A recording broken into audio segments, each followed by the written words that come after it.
انا للہ و انا الیہ راجعون۔ ابھی واٹس ایپ چیک کیا تو غموں کا یہ پہاڑ بن کر کے یہ خبر ٹوٹی اور یہ معلوم پڑا کہ شیخ التفسیر و حدیث ولی کامل مفتی ظہور علی خان صاحب دوران علاج ہسپتال میں انتقال کر گئے۔ انا للہ و انا الیہ راجعون۔ صحیح کہا ہے کہ موت العالم موت العالم، عالم کا مر جانا گویا پوری دنیا کا مر جانا ہے۔ اللہ پاک حضرت کی مغفرت فرمائے، درجات کو بلند فرمائے، جنت الفردوس میں اعلیٰ مقام نصیب فرمائے۔ اللہ پاک لواحقین کو صبر جمیل نصیب فرمائے۔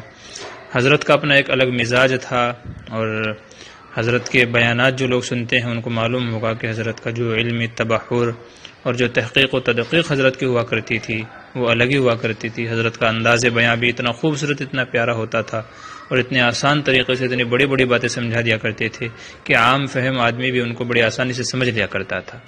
اسی طریقے سے جو اغلاط العوام لوگوں کے اندر پھیلی ہوئی ہیں احادیث کے سلسلے میں، جو ہے بہت ساری باتیں آج کل امت میں رائج ہیں، حضرت دو ٹوک ان کے اوپر خطاب فرمایا کرتے تھے، بلکہ یہ کہہ لیجئے کہ بے باک اور نڈر ہو کر کے جو بھی غلط چیز کو دیکھتے تھے اس کے بارے میں آپ تنبیہ فرمایا کرتے تھے۔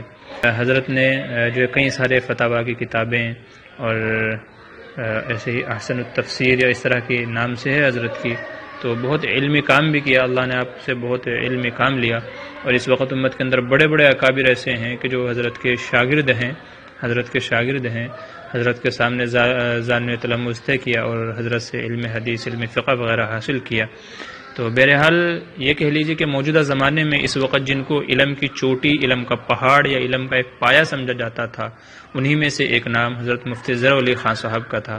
اللہ تبارک و تعالی مرحوم کے بال بال مغفرت فرمائے، جنت الفردوس میں اعلیٰ مقام نصیب فرمائے، اور امت کی طرف سے بہترین بدل آپ کو عطا فرمائے، اور آپ ہی کے قائم مقام اللہ تبارک و تعالی ایسی شخصیت امت کے اندر پیدا فرمائے کہ آپ کے جیسا اللہ تبارک و تعالی جن سے کام لے، جو بے باک ہو، نڈر ہو، حق گو ہو، صاف گو ہو، اللہ تبارک و تعالی ایسی شخصیت امت کے اندر پیدا فرمائے جو امت کو راہ راست پر لے کر کے آئے۔